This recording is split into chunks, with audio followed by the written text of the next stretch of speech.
안녕하세요. 정말 오랜만이죠? 6년 만에 미국과 중국 정상이 부산에서 만났습니다. 네, 트럼프 대통령하고 시진핑 주석이 마주 앉았죠. 이게 단순한 만남 이상인 것 같아요. 핵심은 중국이 미국의 피어 라이벌, 그러니까 이제 대등한 경쟁자로 떠올랐다는 걸 보여주는 상당히 상징적인 사건이라는 점인데요. 맞습니다. 백분 회담으로 전술적 휴전이 이루어졌다고 하는데 그 실체는 뭐고 또 G2의 장기 전략은 뭔지 FT나 SCMP 같은 외신 분석을 통해 좀 깊이 들어가 보죠. 네, 좋습니다. 이번 분석은 그 표면적인 합의 넘어 있는 이 변화된 힘의 균형, 그리고 앞으로 펼쳐질 장기 경쟁 구도로 이해하는 데 좀 초점을 맞춰보겠습니다. 말씀하신 대로 FT나 SCMP 시각을 중심으로요. 트럼프 대통령이 회담 끝나고 10점 만점에 12점 이랬다면서요. 엄청 만족했다는 건데 네, 그랬죠. 도대체 어떤 합의가 있었길래 그런 평가가 나온 걸까요? 그 전술적 대탕투라는 거 구체적으로 내용이 궁금하네요. 가장 중요한 건 양국이 당장 막 위기가 더 커지는 걸 막으려고 좀 실질적인 조치에 합의했다는 겁니다. 우선 서로 막 압박하던 추가 수출 통제나 해운세, 부가 이런 걸 1년 동안 미루기로 했어요. 아, 일단 멈춘 거군요. 네. 그리고 중국도 그 세계 공급망을 흔들 수 있는 카드잖아요. 희토류. 이것도 수출 통제를 1년간 중단하기로 했고요. 희토류까지요? 네. 또 펜타닐 문제 있잖아요. 여기선 중국이 협력하는 대신에 미국이 관련 중국산 제품 관세율을 좀 내려줬습니다. 10%포인트 정도 인하해서 평균 한 45% 수준으로요. 아, 서로 주고받은 거네요. 그렇죠. 그리고 중국은 미국한테 중요한 대두 같은 농산물, 이거 대규모로 사주기로 바로 약속했고요. 단기적으로 서로 좀 숨통을 틔워주는 그런 조치들이죠. 근데 그 합의들을 파이낸셜 타임즈, FT는 아주 흥미롭게 봤다면서요. 이게 그냥 주고받기가 아니다. 네, 바로 그 지점입니다. FT 분석이 상당히 중요해요. 미국이 이제 중국을 그냥 압박 대상이 아니라 실질적인 경제적 타격을 줄 수 있는 존재, 그러니까 피어 라이벌로 보고 있다는 증거라고 분석했어요. 아, 피어 라이벌? 대등한 경쟁자. 그렇죠.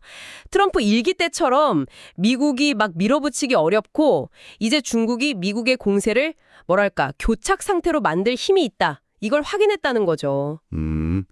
단순히 그냥 표현이 바뀐 게 아니군요. 네. 이 피어 라이벌 인정은 앞으로 미국의 대중국 정책 그 근본적인 전제가 바뀔 수도 있다는 걸 시사합니다. 예전에는 관리 대상이었다면 이제는 힘의 균형 대상으로 보는 거죠.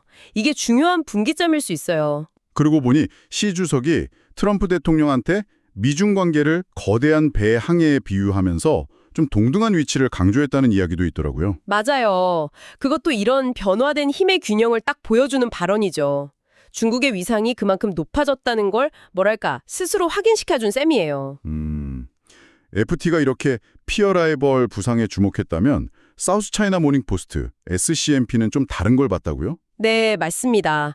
SCMP는 특히 그 첨단 반도체 같은 핵심 기술 분야에서는 별다른 진전이 없었다는 점을 파고들었어요. 아, 그 부분은 합의가 없었군요. 그렇죠. 그러니까 첨단 반도체 수출 통제 완화처럼 미국의 가장 아픈 부분을 건드리는 압박 수단에 대해서는 논의가 없었다는 거.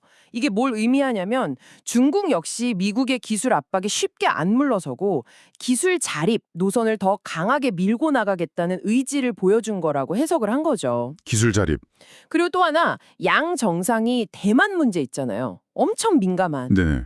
이걸 의제에서 사실상 뺐다는 점을 실용적 생략이라고 평가했어요. 실용적 생략이요. 네. 그러니까 당장 합의할 수 있는 경제 문제에 집중하고 가장 어려운 문제는 일단 뒤로 미뤄두기로 암묵적인 합의가 있었다는 거죠. 아, 그렇군요.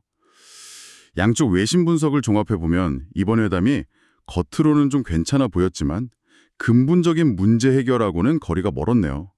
정말 일시적인 숨고르기, 전술적 대탕트, 이 표현이 딱 맞는 것 같습니다. 정확합니다. 이게 무슨 돌파구 이런 게 아니고요. 양측 모두 기존의 제재나 압박 카드는 그대로 가지고 있는 거예요. 미래 협상용으로. 그러면서 잠시 충돌을 피한 거죠. 트럼프의 미국 우선주의나 시진핑의 중화민족 부흥, 이 큰 목표들은 그대로 살아있고요. 기술 패권이나 지정학적 갈등, 이런 근본적인 경쟁은 계속 될 수밖에 없는 구조입니다. 그럼 앞으로 어떻게 될까요? FT가 지적했듯이 중국은 아마 희토류 같은 그런 자원 통제력을 지렛대로 삼으면서 첨단 산업 자립을 추구하는 이른바 테크노 내셔널리즘 기반의 장기전에 더 집중할 가능성이 높아 보입니다. 결국 이번 부산회담은 미중 관계가 새로운 국면에 들어섰다는 신호탄이군요. 단기적인 승패보다는 이제 누가 더 긴 호흡으로 이 경쟁 구도를 준비하고 관리하느냐, 뭐 이런 싸움이 시작된 것 같아요. 맞아요. 불안정한 균형 속에서 계속 대립하다가 또 잠깐 타협하고 이런 게 반복될 것 같습니다. 네, 참 복잡한 관계네요. 오늘 이 자료들을 보시면서 어떤 점이 가장 중요하다고 느끼셨어요? 여기서 우리가 한 걸음 더 나아가서 이런 질문을 던져볼 수 있을 것 같아요. 미국과 중국, 이 두 거인이 피어 라이벌로서 각자 자기 길을 가면서 장기전에 돌입할 때 그 사이에 끼어있는 다른 나라들 있잖아요. 네, 그렇죠. 우리나라도 그렇고. 이런 나라들한테는 어떤 새로운 도전 과제가 생기고 또 어쩌면 새로운 기회가 생겨날 수 있을까? 이 부분이요. 이건 뭐 오늘 분석에서 직접 다룬 건 아니지만 앞으로 계속 좀 주목하면서 탐색해 볼 만한 그런 흥미로운 질문이 될 것 같습니다.